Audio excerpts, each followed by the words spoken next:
Alhamdulillahirabbil alamin, tsumma ssalatu wassalamu ala habibi rabbil alamin, sayyidina wa maulana Muhammadin wa ala alihi wa ashabihi ajma'in, amma ba'du.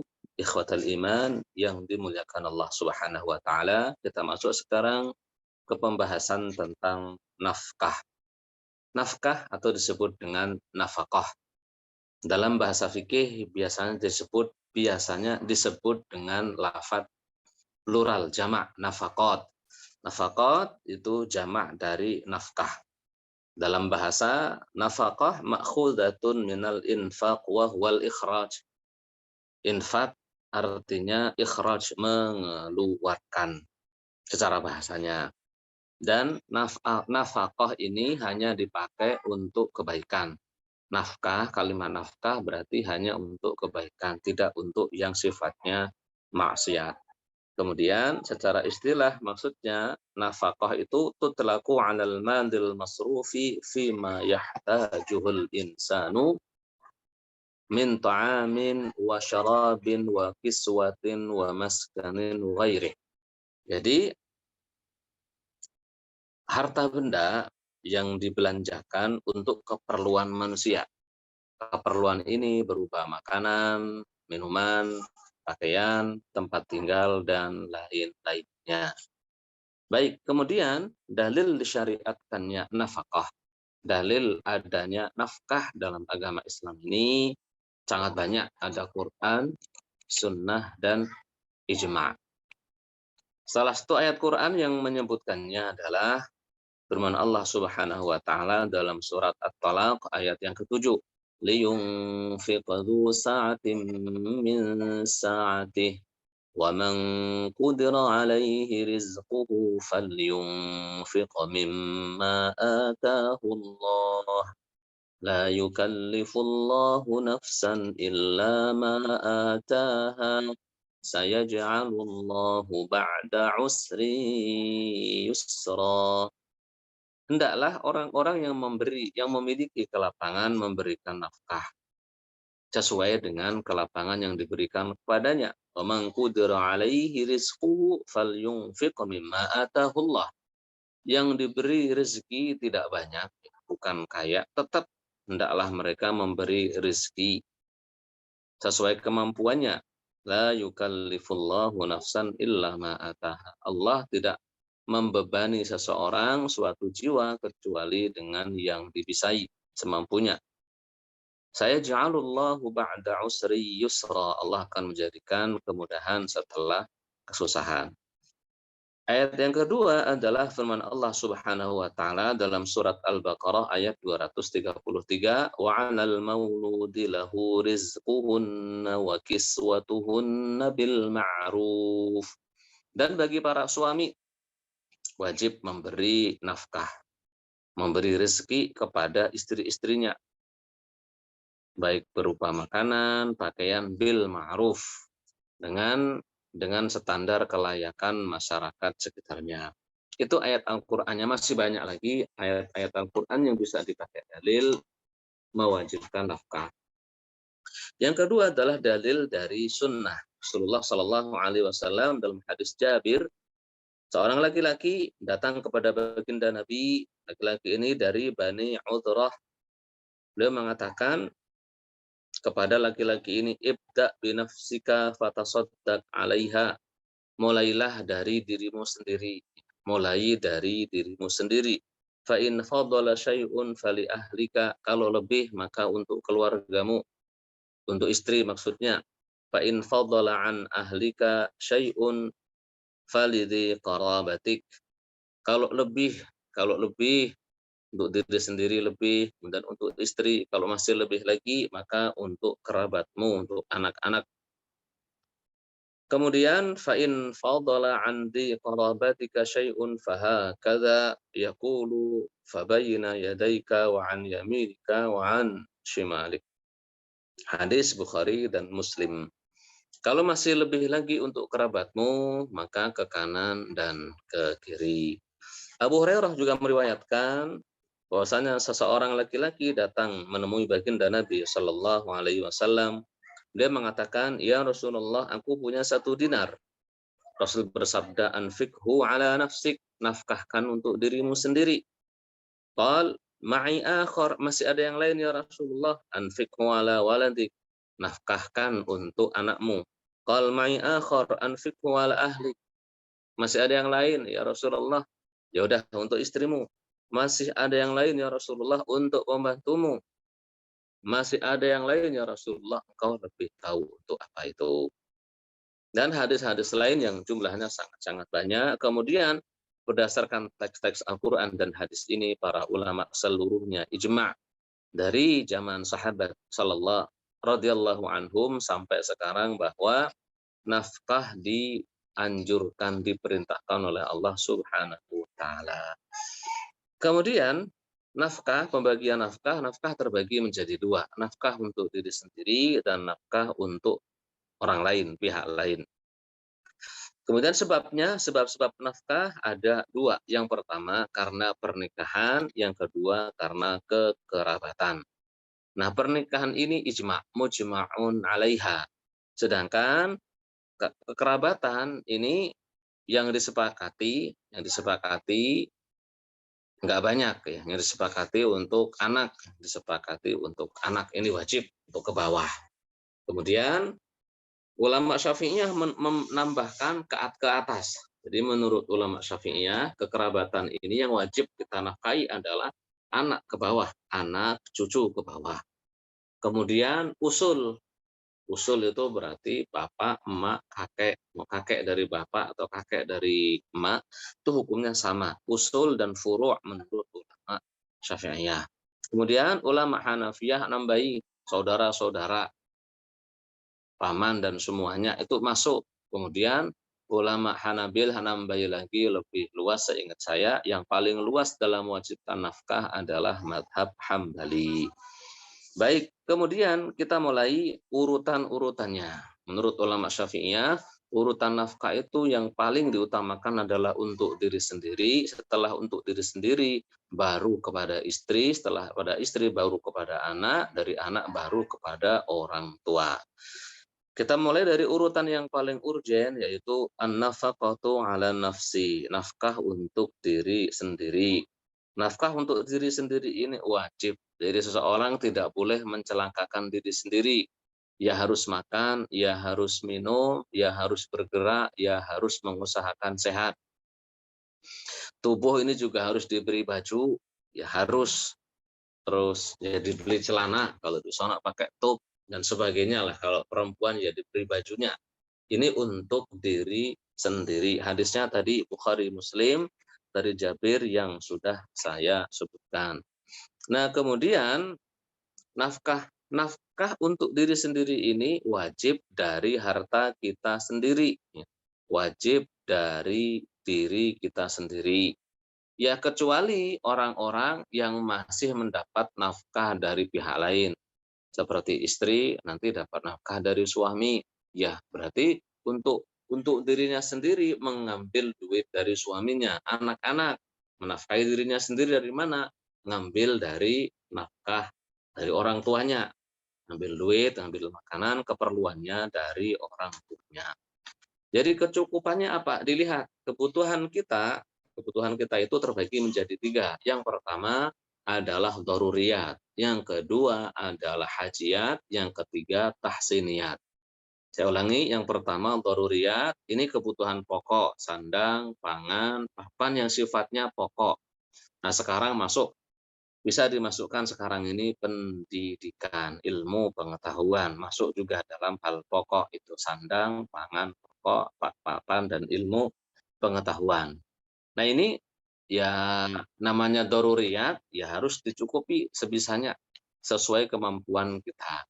Itu yang daruriyat. Kemudian yang kedua adalah hajiat. Hajiat ini hal-hal yang sifatnya tanpa hal ini kita bisa hidup.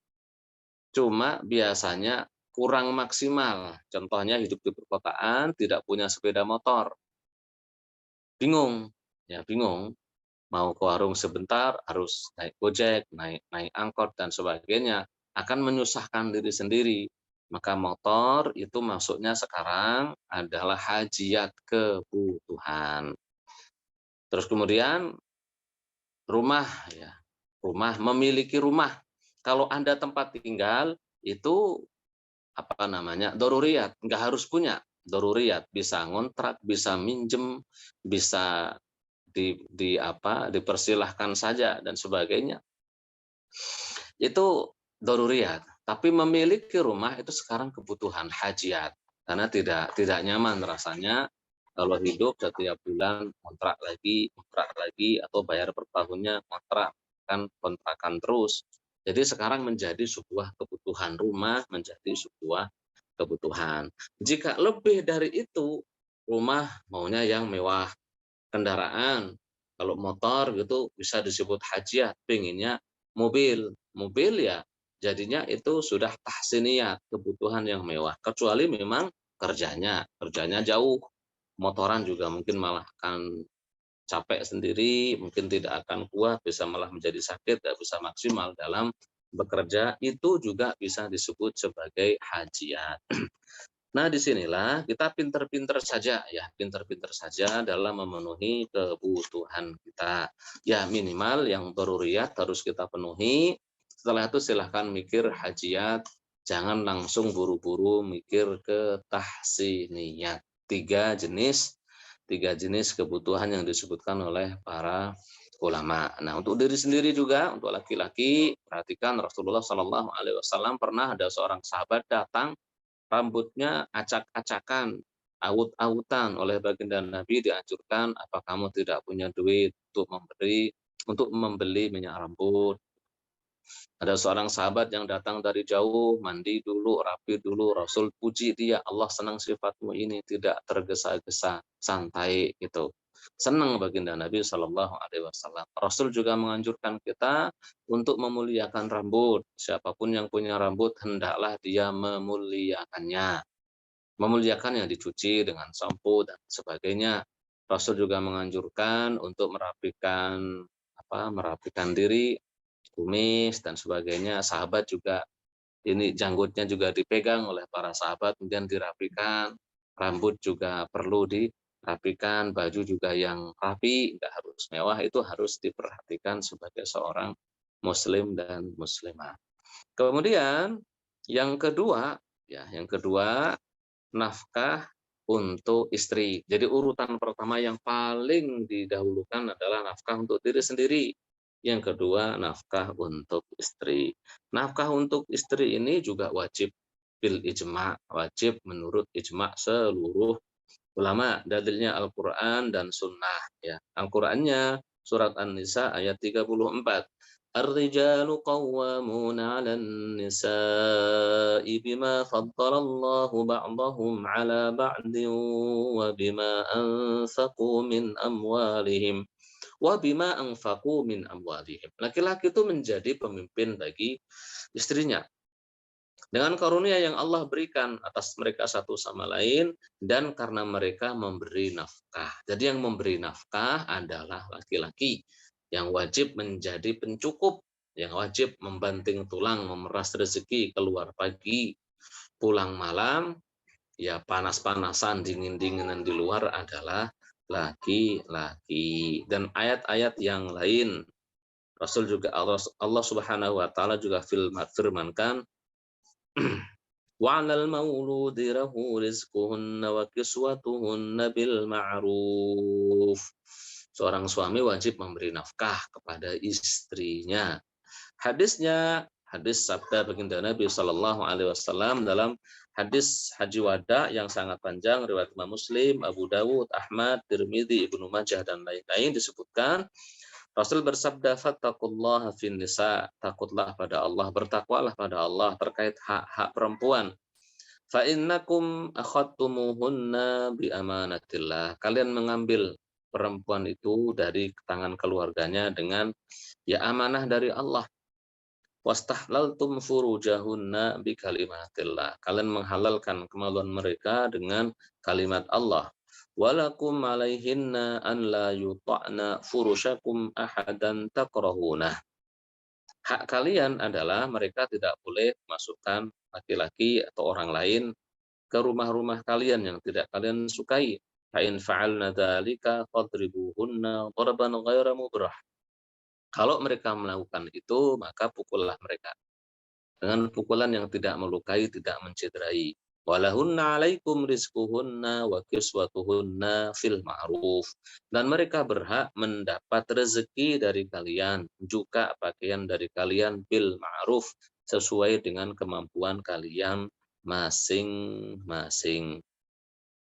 Kemudian dalam hadis Ibunda Aisyah radhiyallahu anha, ini hadis Bukhari juga Muslim, Baihaqi dan lain-lain, Hindun istrinya Abu Sufyan datang menemui baginda Nabi sallallahu alaihi wasallam mengatakan, "Ya Rasulullah, inna Aba Sufyan rajulun syahihun wa innahu la yu'tini wa waladi illa ma akhudhu minhu sirra wa huwa la ya'lam. Fahal 'alayya fihi syai'?" Ya Rasulullah, suamiku Abu Sufyan adalah laki-laki yang pelit. Ngasih nafkahnya tidak cukup untukku dan anak-anakku, kecuali aku mengambil sebagian hartanya sembunyi-sembunyi tanpa sepengetahuannya dia. Apakah saya berdosa? Rasul sabdakan, "Khudhi ma yakfiki wa waladiki bil ma'ruf." Enggak apa-apa. Ambillah hartanya Abu Sufyan secara sembunyi-sembunyi selama secukupnya, sekadarnya, tidak untuk berlebih-lebihan.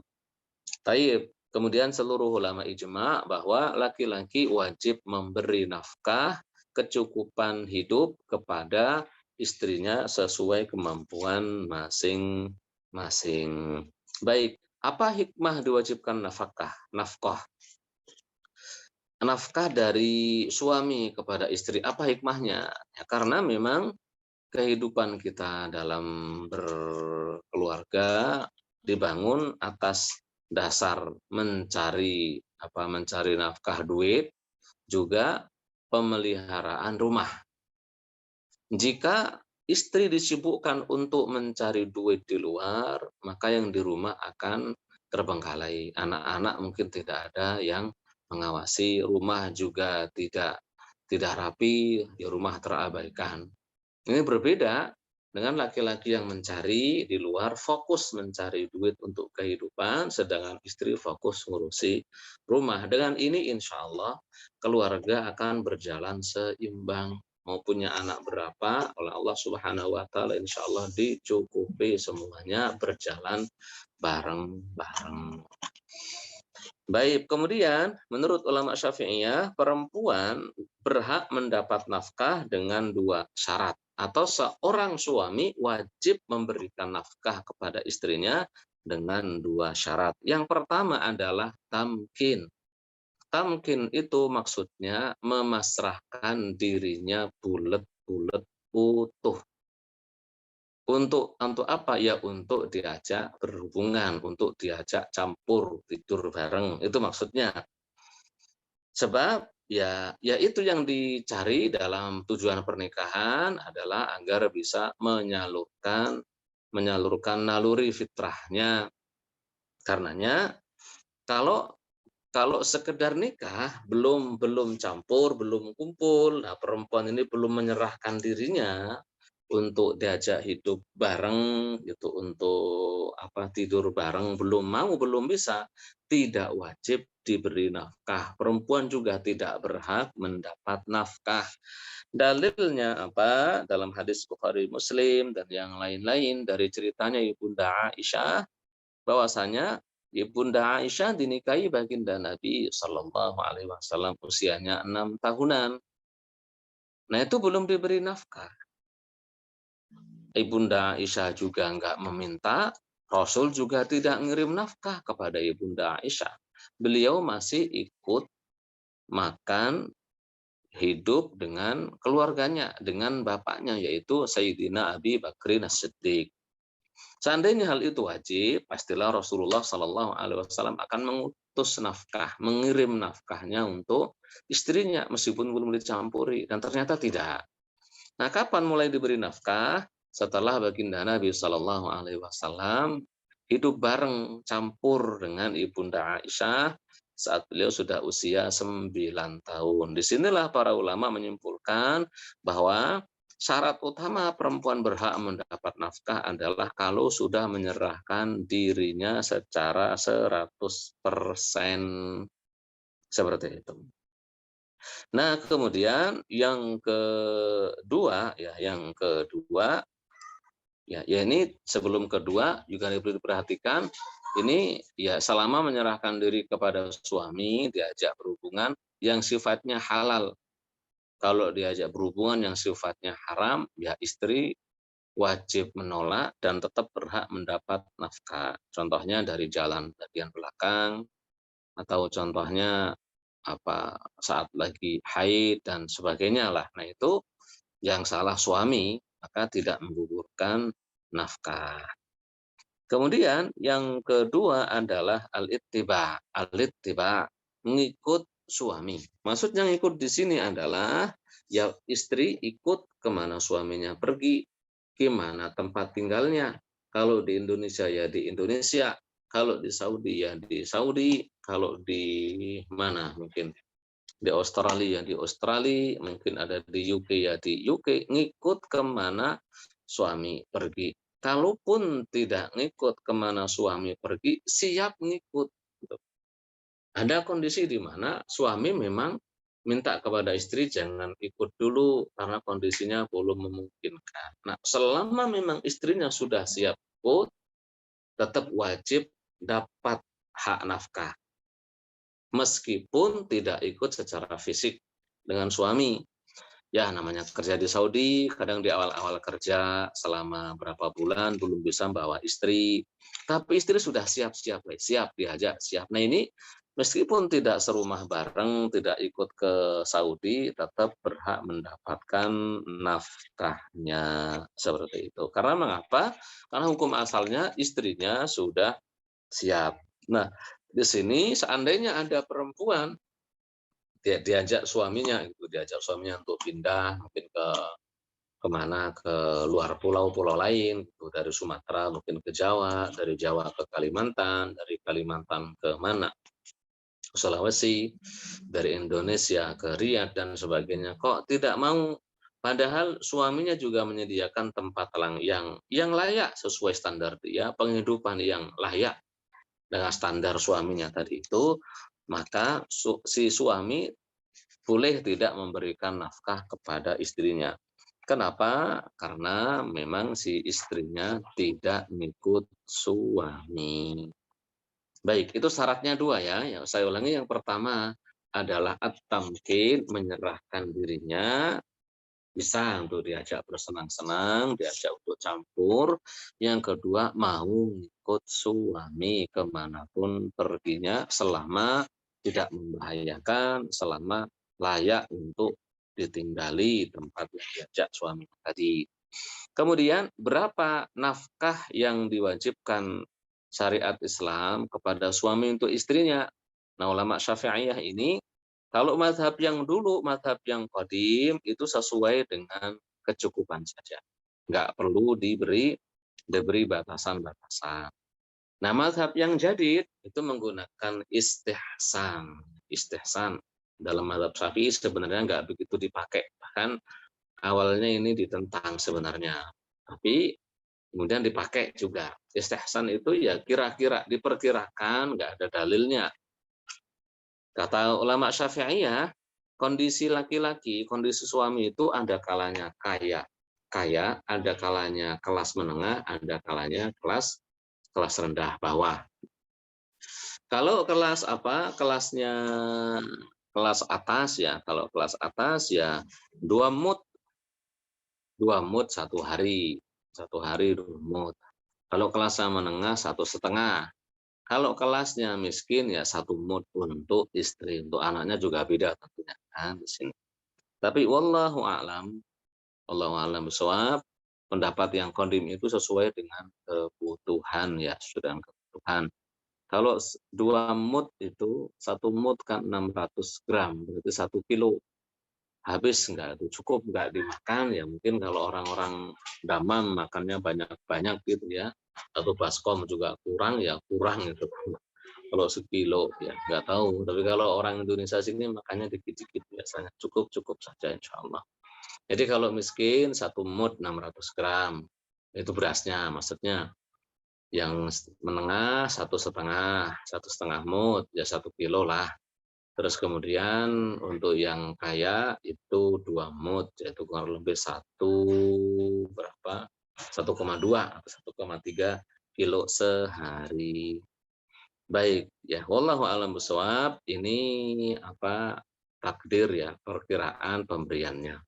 Kemudian, apa saja yang wajib diberikan kepada istri ini, yang wajib diberikan suami? Yang pertama adalah makanan. Makanan ini maksudnya ya makanan ya sesuai dengan kondisi masyarakat setempat. Orang-orang Saudi makannya adalah gandum dan beras yang basmati, yaitu yang dikasih. Nah, kalau orang Indonesia itu nggak makan itu. Makanya meskipun di Saudi biasanya kita juga nggak beli basmati, belinya beras Mesir kan, atau beras Filipina, atau beras apa. Beras tetap yang dibeli pandan wangi, rojo lele, ya karena itu yang kita makan. Jadi makanan sesuai yang dimakan masyarakat setempat, yang biasa dimakan oleh mereka, seperti itu. Nah, kemudian sebenarnya makanan ini diberikannya itu mentah atau matang, berikannya mentah atau matang. Khilaf di antara ulama 4 mazhab, sebenarnya khilaf. Kalau menurut ulama Syafi'iyah dibeli yang beli suami, beli beras, beli gandum, beli basmati itu diberi kepada istri. Nah, nanti kalau memang tidak ada pembantu gitu, ya istrinya disuruh masak. Atau kalau memang ada pembantu dengan ujratu ujratu tabakh, ujrah untuk memasaknya. Kalau memang ada pembantunya. Nah, cuma ini jangan terlalu dipermasalahkan. Udah dikembalikan aja kepada kebiasaan masyarakat setempat. Kalau di mazhab Hambali ini harus matang, saya ingat saya di mazhab Hambali dalam masalah nafkah ngasihnya harus matang. Matangnya gimana? Ya nasi sudah tinggal makan, ayam juga sudah dipanggang atau sudah digoreng atau sudah disop, sudah diopor dan sebagainya. Itu yang biasanya dipakai di masyarakat Saudi. Makanya di sono rata-rata ada pembantu untuk yang tua-tua, yang seusia saya yang masih belum begitu tua juga udah pada mulai masak sendiri. Karena mengapa? Ya dikembalikan sebenarnya kepada kebiasaan masyarakat setempat saja, tidak perlu ribut. Nah, terus seandainya masyarakat setempat itu terbiasanya ngasih nafkah duit, kayak di masyarakat Indonesia ini kebanyakan ngasih nafkahnya duit. Ya kalau memang istrinya mau dikasih duit, mau belanja sendiri dikasih saja nggak masalah. Kalau istrinya nggak mau, ya wis, suaminya yang pengertian, yang belanja. Tapi kalau istrinya nggak mau nyuruh suaminya belanja, ya bilang aja suaminya, "Ya udahlah, kalau kamu suruh duit, aku tak cari perempuan yang mau belanja sendiri. Wis toh nanti mau." Insyaallah mau itu. Baik, di samping nasi atau gandum, tadi yang kedua yang wajib juga adalah lauk pauk. Lauk pauk. Nah, di orang Arab itu tidak mengenal sayuran ya. Sayuran itu bagian dari lauk pauk. Karenanya di orang Arab yang disebutkannya ya zait, minyak gitu, samen, mentega dan sejenisnya itu, lahem, daging, fakihah, buah-buahan dan sebagainya. Ini juga berbeda dengan kondisi masyarakat sekitarnya dan kondisi geografis setiap negara kan berbeda-beda. Buah-buahan di Saudi yang nggak jauh-jauh dari yang ada di sono, buah-buahan yang ada di Indonesia juga macam-macam. Ada yang di Jawa, ada yang di Sumatera dan sebagainya, tergantung kondisi geografis masyarakat setempat. Tapi intinya laki-laki nggak hanya terbatas memberikan nasi, terus nasi aja gitu ya, enggak. Ya ada lauknya, kalau kita juga ada sayurnya, ada lauknya gitu. Kalau lumrahnya di Sumatera mungkin ada sambal terasi, ya sambal terasinya ada untuk beli sambal terasinya. Kalau Saudi kan nggak perlu cabai. Nah, kita cabai itu bagian dari lauk. Meskipun mahal, ya beli, kan gitu. Termasuk bumbu-bumbunya, itu bagian daripada lauk pauk untuk masak semuanya. Jadi beras beserta sayuran, lauk pauk lengkap dengan bumbu-bumbunya. bahunya, itu wajib diberikan kepada istri. Kemudian yang ketiga adalah kiswah. Kiswah itu maksudnya sandangan, sandang. Laki-laki atau suami wajib memberikan pakaian kepada istrinya. Wa'alal mauludi lahu rizquhunna wa kiswatuhunna bil ma'ruf. Seorang suami wajib memberi makan dan kiswah pakaian kepada istri-istrinya dengan ma'ruf. Nah, untuk pakaian ini, maka standarnya tidak ada standar bakunya, itu tidak ada. Berapa yang harganya enggak, disesuaikan dengan kebutuhan dan kemampuan daripada suami saja. Ini kemampuan Pak Joko, Pak Basir, Abu Aska, kemampuan siapa lagi, Pak Samsul, mungkin berbeda dengan kemampuan yang lain. Pak Gus Widodo kan beda lah ya, namanya juga pekerja Saudi, ya kalau kaya beliin baju istrinya yang bagus-bagus. Kalau sedang-sedang beliin yang sedang-sedang kemampuannya. Kalau memang kemampuannya hanya ya kelas bawah, ya nggak perlu ngoyo, kan sama-sama aja. Kemampuannya kelas bawah, beliin istri baju abaya mungkin harga 50, 60, istri terima saja. Jadi istri mau minta pakaian itu lihat keuangan suami, jangan harus yang mahal-mahal. Kalau memang suaminya banyak duitnya, silahkan minta yang mahal, suami juga nggak boleh pelit. Kalau suaminya kehidupannya pas-pasan, ya jangan menuntut diberikan yang mahal.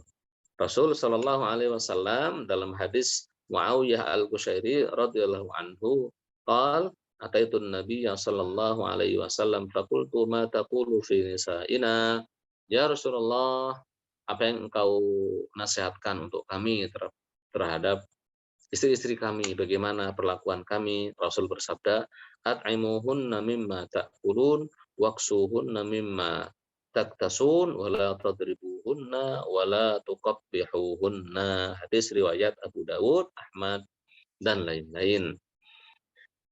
Berilah mereka makan seperti makanan yang kalian makan. Jadi jangan kita maunya makan di restoran terus, istrinya suruh masak sendiri, nggak boleh seperti itu. Nggak boleh. Jadi yang dimakan istri itu sama dengan yang kita makan. Kita makannya nasi sama sate ya istri sama, nasi sama ayam ya sama teri ya sama orek ya sama tahu ya sama. Waksuhunna mimma taktasun, dan berilah pakaian mereka sebagaimana yang kamu pakai. Maksudnya yang sama standarnya gitu.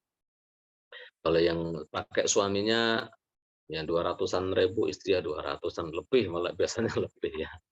Pakaian perempuan tuh kalau di Indonesia tuh, waduh harganya bisa 3 kali lipat. Baju koko ini, baju koko ya gini, paling 200-an ribu, itu udah branded ya, 200-an sekian ribu. Coba brandednya perempuan 300 sekian, 400 sekian, 500-nya. Iya, tapi minimal ya berilah mereka pakaian seperti yang kalian pakai. Sama, jangan sampai istri itu terus kita beliin yang murah-murah, enggak, ya sama dengan yang kita pakai. Kalau kita pakainya yang murah-murah, ya beliin istri yang murah-murah sekuat kita. Wala tadribuhunna, jangan kalian pukul mereka, wala tuqabbihunna, jangan kalian menjelek-jelekkan mereka. Yang keempat adalah adawatut tanzif. Adawatut tanzif ini maksudnya alat-alat untuk bebersih diri. Seperti contohnya apa, sabun, sampo, minyak rambut, terus apa mungkin ya untuk ngepel kamar mandi, untuk nyuci bajunya dan sebagainya. Kalau dulu kan nyuci mungkin masih masih ngambil air, direndam, diucek-ucek. Sekarang untuk membersihkan ada mesin cuci kan gitu. Itu juga bagian dari yang harus disiapkan oleh suami. Nah, bagaimana untuk perlengkapan rias? Untuk perlengkapan rias. Perlengkapan rias ini tidak wajib diberikan suami, tapi suami berhak menuntut istri berhias. Syaratnya kalau menuntut istri cantik, menuntut istri wangi, ya dimodalin. Yang modalin siapa? Suami. Itu haknya suami. Suami berhak meminta istri tampil baik. Minta rambutnya dipotong yang model seperti apa, diwarnai seperti apa, boleh, tapi modalin. Bawa ke salon, bayarin salonnya, pengen diwarnai, beliin pewarnanya, dan sebagainya, gitu. Pengen istrinya bau yang apa, yang sedap, ala parfum apa namanya, mungkin maunya black opium kan gitu, atau Chanel number berapa, nomor 5 dan sebagainya. Ya monggo silahkan, tapi ya dibeliin, dimodali. Pengen pengen mukanya glowing, bersinar gitu kayak para artis, ya silahkan beli skincare-nya kan gitu. Pengen kukunya bersih-bersih, pengen apa, dimodalin. Jangan hanya marah-marah tapi tidak mau modalin ya. Wallahu a'lam bishawab, seperti itu. Terus untuk keperluan mandi, untuk keperluan masak, ya kayak gas, ya kompor, apa semuanya, itu juga wajib dibelikan oleh suami. Yang kelima, alatul akli, alat-alat untuk makan. Ini termasuk untuk masak dan sebagainya yang tadi kompor, juga panci, juga termasuk sotil-sotilnya, gelas-gelasnya, irus-irusnya, wadah nasi, wadah sayur, wadah apa semuanya wajib diberikan untuk istri dari suami. Dan tentunya berbeda-beda dari satu masa ke masa berbeda, dari masyarakat satu ke masyarakat lain juga berbeda. Ada yang cukup dengan wadah-wadah terbuat dari bambu, ada yang cukup dari plastik, ada yang minta dari keramik, ada yang minta dari apalah, besi, stainless dan sebagainya tergantung kemampuan dari suami. Yang keenam adalah maskan. Maskan ini maksudnya tempat tinggal. Suami wajib menyediakan tempat tinggal meskipun bukan miliknya, tidak harus miliknya. Boleh ngontrak harian, hotel namanya, atau mafrusah ya kalau dia itu mafrusat per bulan itu biasanya apartemen sudah siap huni kalau di Riyadh atau di Dammam itu mafrusat banyak. Atau maunya sewa tahunan, boleh juga nggak masalah, atau sewa per 5 tahun, boleh boleh juga. Karena itu bagian dari muasyarah bil ma'ruf. Dan tempat ini juga harus yang layak untuk ditempati seorang perempuan. Layak ditempati maksudnya seperti apa? Kamar mandi juga kamar mandi yang tertutup gitu, sesuai dengan ya kemampuan lah gitu. Sesuai dengan kebiasaan masyarakat setempat juga. Dulu kalau sebagian masyarakat ada yang kamar mandi itu di luar, nggak ditutup semua. Jadi kalau ada yang naik ke pohon gitu kelihatan. Iya, iya, iya, tapi yang ngapain naik-naik ke pohon juga. Dan kamar mandinya ditutupi paling searea sini. Jadi kalau mau mandi harus harus duduk. Nah, kalau emang itu sebuah kebiasaan masyarakat yang said, yang lumrah, ya wis diterima. Cuma kalau enggak lumrah, kayak contohnya di perkotaan kami ini di kampung sebenarnya, tapi kampung Bekasi, di kota Bekasi, nama desanya memang kampung. Ini sudah hampir tidak ada. Saya belum pernah nemu ada kamar mandi di luar itu tidak ada. Ya lumrahnya kamar mandi di dalam. Jadi perempuan kalau mau mandi ya di dalam. Bahkan sekarang ke kampung-kampung kebanyakan yang saya kunjungi kamar mandi itu sudah di dalam. Kalau memang seperti itu maka sediakan kamar mandi yang di dalam tempat WC juga. Kalau zaman dulu mungkin WC itu jauh di belakang, di bawah pohon kelapa, di bawah pohon bambu. Kalau lagi mau, mohon maaf, buang air, akramakumullah, buang air besar, kok jam 2 malam gitu, bangunin suaminya kan gitu, temenin ke WC yang jauh, harus pakai senter, apa gitu. Nah, kalau sekarang lumrahnya di dalam rumah, ya siapin WC di dalam rumah dan sebagainya. Tempat cuci piring juga ada yang masih rela, masyarakat itu rela kadang tempat cuci piringnya itu di bawah gitu. Di bawah yang penting ada selang apa gitu. Ada yang sudah standarnya standarnya tempat cuci piring udah di atas sambil berdiri cuci piringnya atau sambil duduk. Ya sesuai dengan kemampuan dari laki-laki. Nah, kemudian yang ketujuh adalah asas. Al-asas itu maksudnya perabot rumah tangga, dari lemari, mungkin untuk menyimpan baju, kemudian tempat tidur, dari ranjang, kemudian kasurnya lengkap, bantal. Kalau Indonesia plus guling, kan di Saudi nggak kenal guling. Gulingnya guling hidup semua tuh di Saudi. Guling matinya kagak ada. Iya, dan semuanya perlengkapan-perlengkapan yang menunjang. Kalau kalau musim panas berarti kayak Pak Joko tadi ya harus ada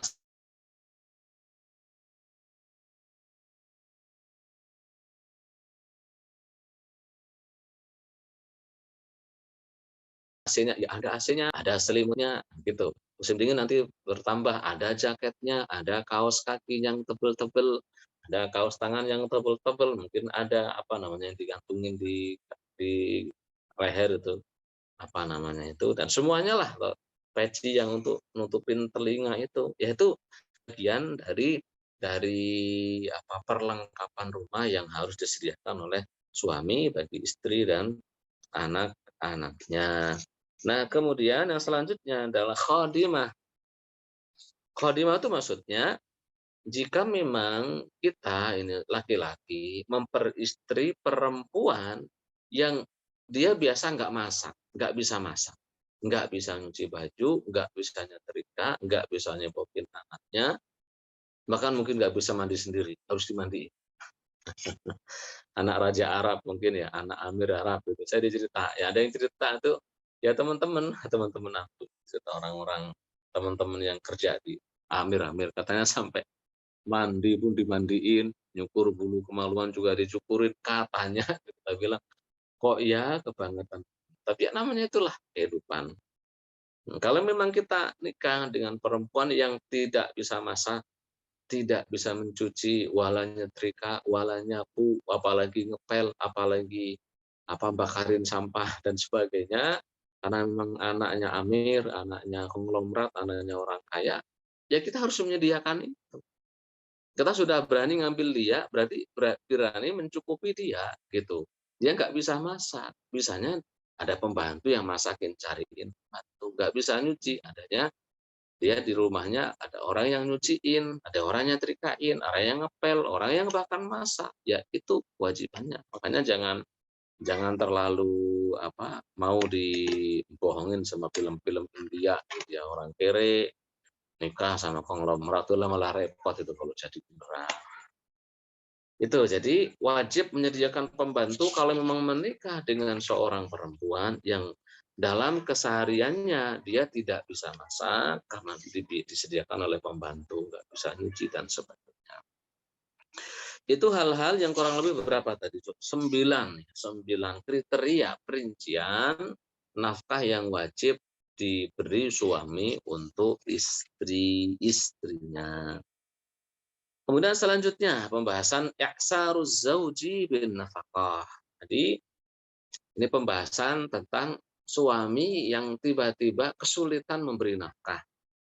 Kata ulama Syafi'iyah, kalau memang suami ini meskipun sesulit-sulitnya masih bisa memberi aqallun nafaqah, memberi nafkah minimal standar orang miskin yang tadi 1 hari 1,5 kilo untuk 1 istri itu, untuk makannya aja loh ya, selain yang lain, dia masih memberi nafkah, maka istri tidak berhak mengajukan fashun nikah, pembatalan nikah tidak berhak. Kenapa? Karena ini suami masih ngasih. Suami masih ngasih, meskipun hanya standar yang sangat minimal. Seperti itu. Baik, kemudian yang selanjutnya adalah jika kondisi suami ini berubah. Berubah gimana? Dari kaya tiba-tiba karena pandemi menjadi apa? Menjadi kelas menengah gitu. Atau awalnya punya restoran gede gitu, di pinggir jalan utama lintas Sumatera, lintas Jawa. Terus kemudian dibangun tol. Ya karena dibangun tol, mobil-mobil gede nggak mampir lagi ke situ. Bis-bis nggak mampir ke situ. Penghasilannya berkurang. Dari yang awalnya mungkin bisa miliuner gitu, terus sekarang menjadi ya orang biasa-biasa saja gitu. Tapi masih bisa ngasih nafkah ke istri semampunya dia.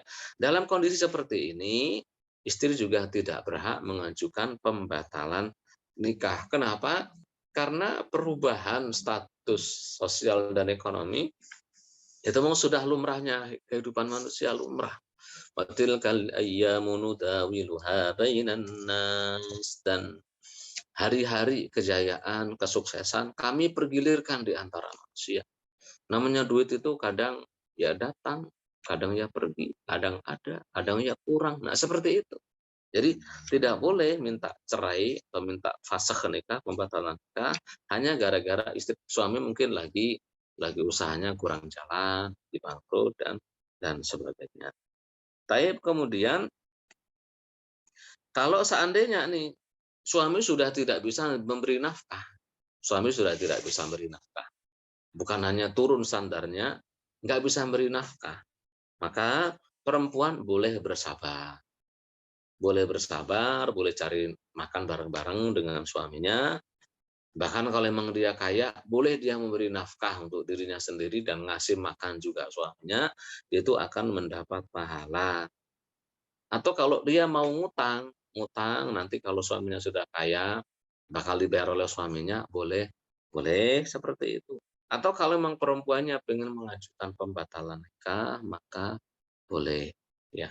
Boleh-boleh saja. Karena memang sudah tidak bisa memberi nafkah kepada istrinya. Dalam satu hadis disebutkan, ya beri makan kami atau ceraikanlah kami. Kalau memang sudah tidak bisa memberi nafkah dan perempuannya tidak sabar, tidak mau membantu suaminya membuka usaha, mungkin buka catering atau open PO di grup-grup ya, biasanya kan gitu. Suaminya mungkin pensiun dini atau PHK, bahasa bahasa halusnya PHK gitu ya.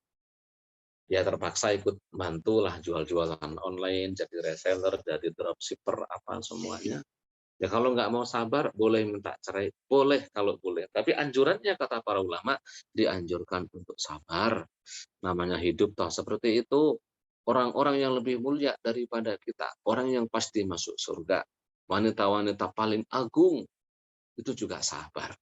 Istri-istri baginda Nabi Shallallahu Alaihi Wasallam itu 2 bulan berturut-turut tidak pernah masak, bukan karena ada warung Padang, wala warung Tegal, wala kapsa, wala sawarma, nggak ada semuanya. Karena emang nggak ada yang bisa. Toh mereka sabar. Anak baginda Nabi Sayyidatu Ahlil Jannah, Sayyidatu Nisa'i Ahlil Jannah. Pemimpin seluruh perempuan di surga, Fatimah Zahra. Itu apa namanya, numpuk gandum, ngambil air, bawa air sampai ini kapalan, sampai ininya luka-luka juga bagian lehernya. Ya untuk membantu Sayyidina Ali bin Abi Thalib. Jadi kalau masalah fikih boleh, tapi anjurannya ya bersabar. Dan ngapain sih? Gampang-gampang minta cerai, gampang-gampang minta cerai. Seperti yang terjadi sekarang. Buka saja berapa data perceraian di Saudi tahun ini, tahun kemarin, tahun sebelumnya, buka saja.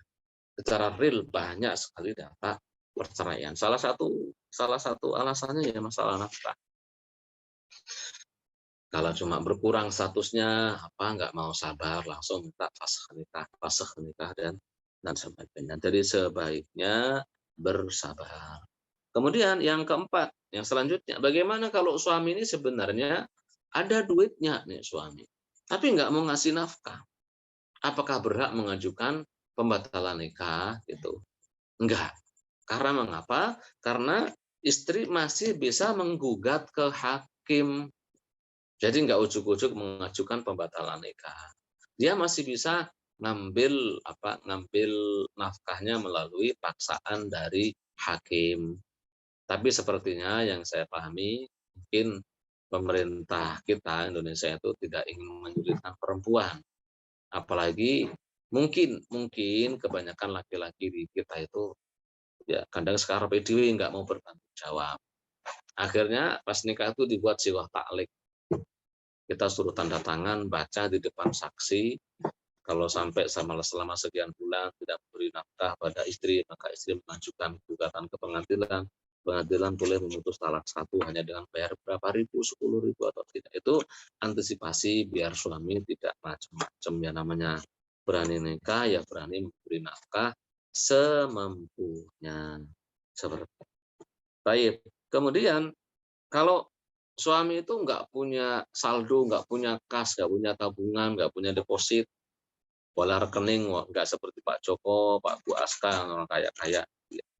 Enggak, tapi bisa bekerja tiap hari ada duitnya.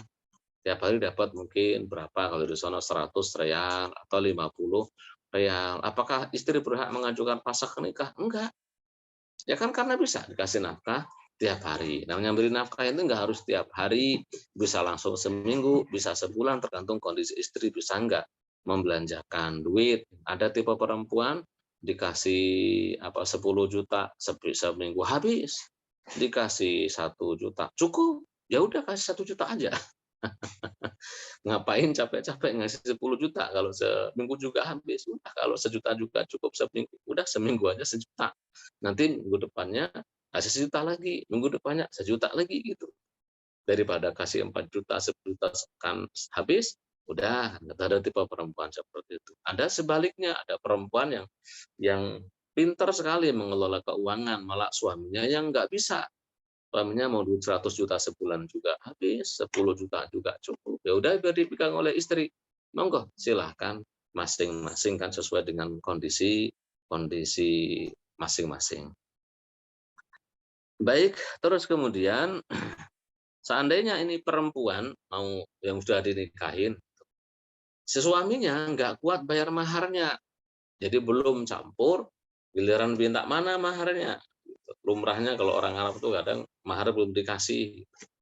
Ya, perempuan boleh mengajukan pembatalan nikah. Kenapa? Ya, wong nggak kuat bayar mahar, kenapa kok kok ngeyel-ngeyel, kayak ngoyo-ngoyo gitu, mau nikah segala. Jadi boleh mengajukan pembatalan nikah kalau memang si suaminya tidak tidak kuat membayar mahar, seperti itu.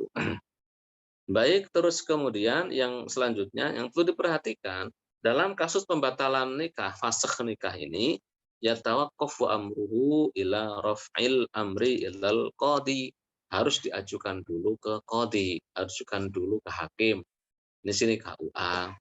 Nah, nanti KUA akan melihat, menimbang dan melihat, memilih, ada saksi dan sebagainya. Setelah itu kalau kondisinya cuma karena kekurangan masalah nafkah, dikasih waktu 3 hari. Coba ditunggu dulu 3 hari.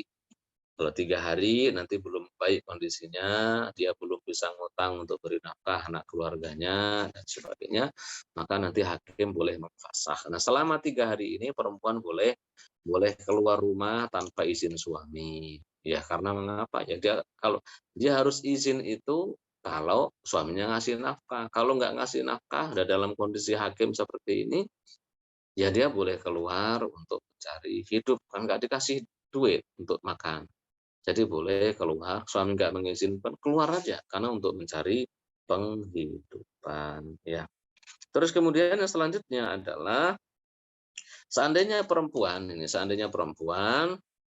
mau nikah, ada orang miskin yang datang melamarnya, dia rela, dia ridho gitu. Nah, kemudian setelah menikah kok nggak baik-baik kehidupannya gitu, miskin terus. Apakah dia boleh mengajukan fasakh nikah? Menurut ulama Syafi'iyah boleh. Karena namanya kehidupan itu kan setiap hari berganti-ganti gitu.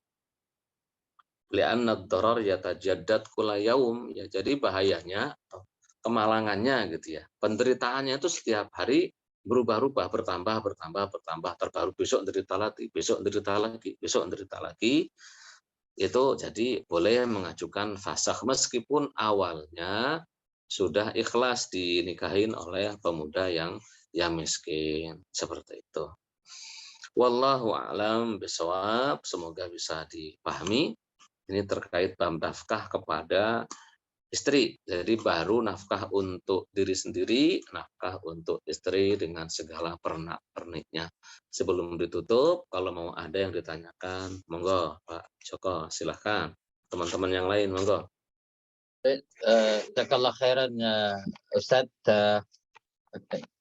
Ternyata sudah sekian puluh tahun menikah, ternyata kriteria yang harus diberikan nafkah untuk istri itu panjang ya. Karena kita selama ini cukup simpel mungkin saya ya. Ya udah, inilah udah kasih istri, terserah mau dipakai untuk apa gitu ya. Kalau sabun Itu mandi. kita udah simpel berarti. Kalau Kalau kurang anak tipe orang cerewet, maunya glowing, ya sudah mana beliin kalau anak. kalau kalau kurang tinggal minta kalau ada gitu ya. Jadi Masya Allah. Ternyata ini baik Masya Allah, baik bagi teman-teman yang masih muda atau rumah tangga baru atau yang sudah berpengalaman yang sudah cukup lama. Artinya ini sangat-sangat bermanfaat sekali buat kita. Dipersilakan kalau ada yang ingin bertanya karena belum ada pertanyaan di ruang chat. Assalamualaikum. Silakan. Salam. Ustaz, izin bertanya Ustaz. Iya.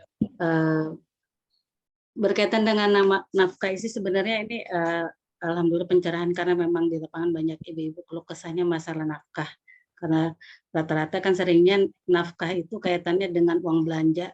Sementara untuk kebutuhan pribadi istri itu tidak jelas gitu. Nah memang ini kampanye beginian, ilmu seperti ini memang harus bapak-bapak perlu tahu nih Ustaz, lebih banyak disampaikan gitu. Jadi kadang-kala antara nafkah istri dengan uang belanja, nah itu yang jadi nggak jelas saat di lapangan gitu.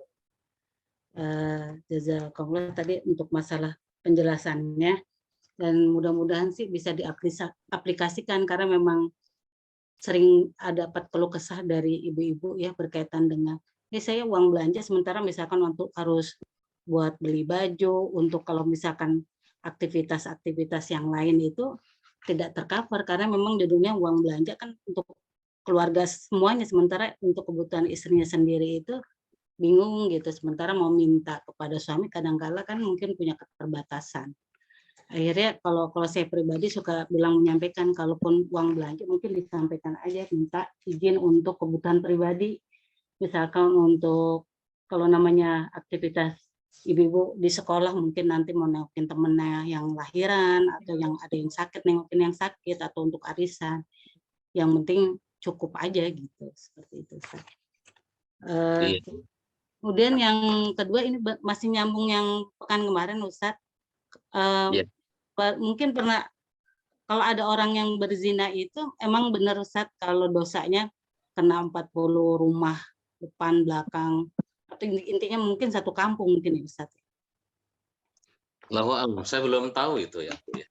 Ya, sering banyak kan infonya suka kalau ada yang melakukan perzinahan dosanya kita semua kena, padahal kan kalau dalam Al-Qur'an sendiri setiap kita nggak akan menanggung dosa orang lain gitu. Iya, wala taziru waziratu wizra ukhra. Jadi ya dosanya sono yang nanggung. Jadi kalau kena 40 itu belum tahu saya. Adanya kalau dalam hadis sahih itu seandainya masyarakat itu mendiamkan kemungkaran. Yang sabda baginda Nabi la ta'murunna bil ma'rufi wa la tanhauna 'anil munkari aw la yushakanallahu an yunzila 'adzaban min 'indi aw kama qala Nabi. Kalian kalau tidak mau amar ma'ruf nahi munkar, nanti kalian akan dihukum semuanya. Itu.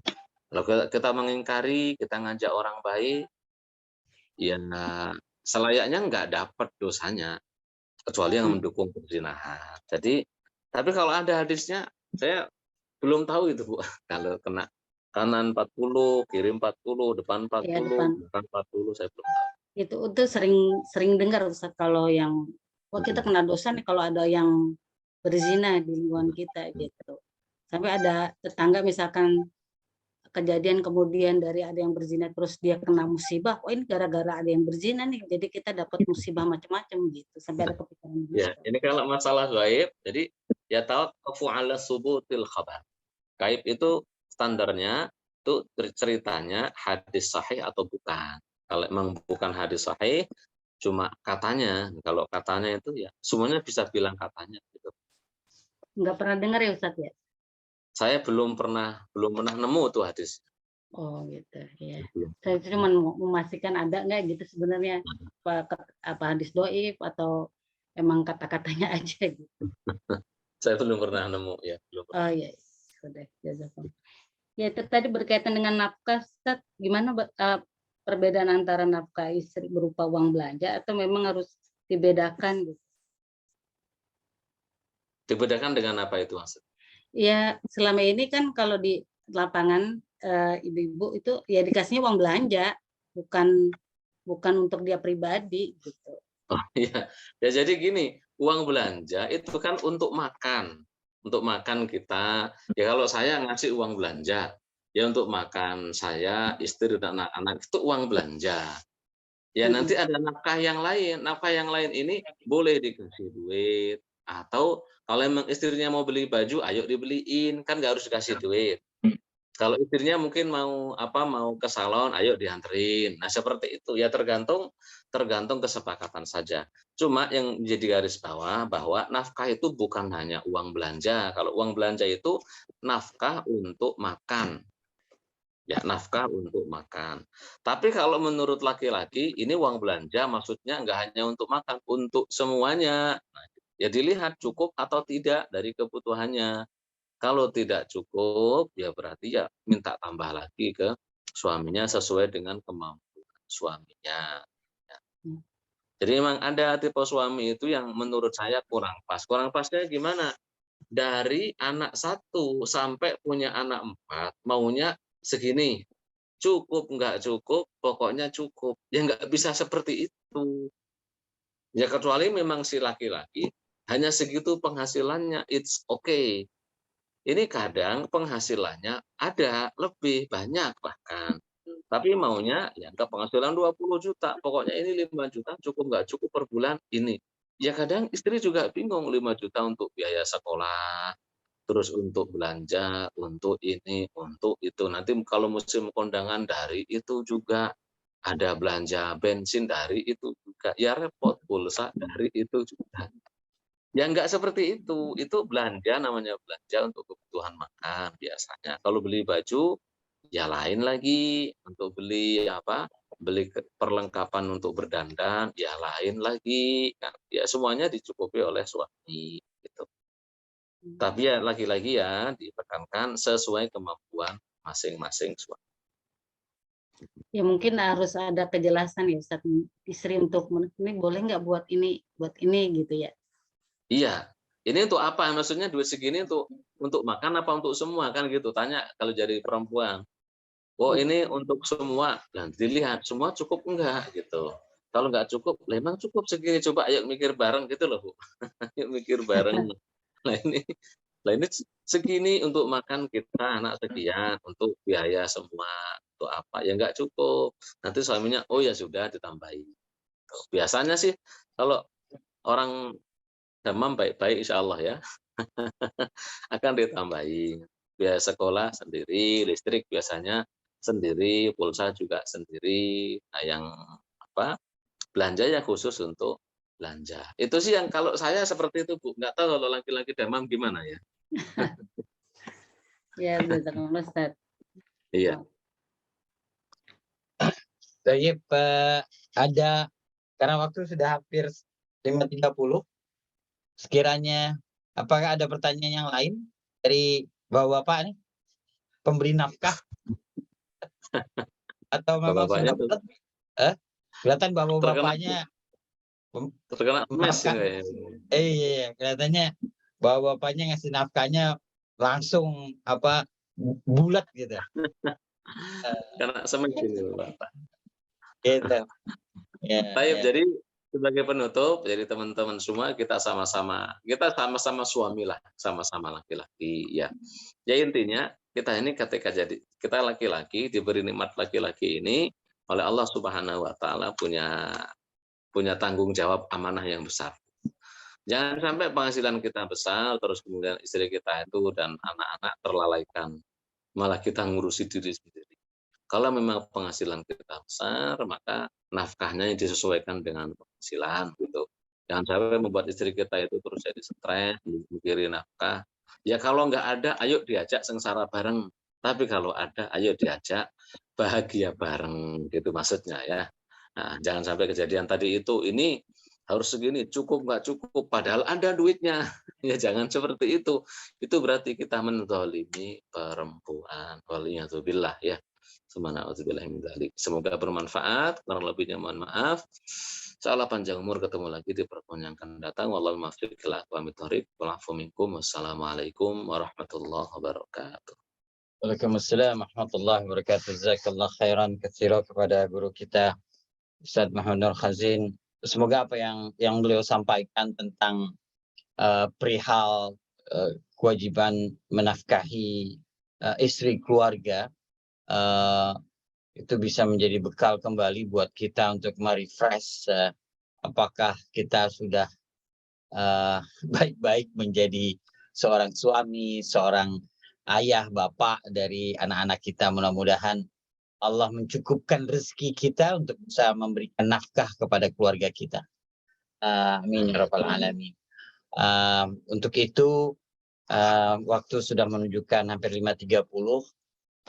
Insyaallah pekan depan semoga guru kita Ustadz Abdul Aziz Abdul Rauf diberikan kesembuhan, kesehatan, dan kita bisa melanjutkan kembali kajian tafsir Quran kita pekan depan insyaallah, dan kemudian pekan selanjutnya akan kita lanjutkan kaji fikih kita bersama guru kita Muhammad Nur Khazin. Jazakallah khairan katsira. Untuk itu saya selaku MC mohon maaf sekiranya ada perkataan yang kurang berkenan. Kita tutup kaji kita sore ini dengan doa kafaratul majelis. Subhanakallahumma wa bihamdika asyhadu an la ilaha illa anta astaghfiruka wa atubu ilaik. Wassalamualaikum warahmatullahi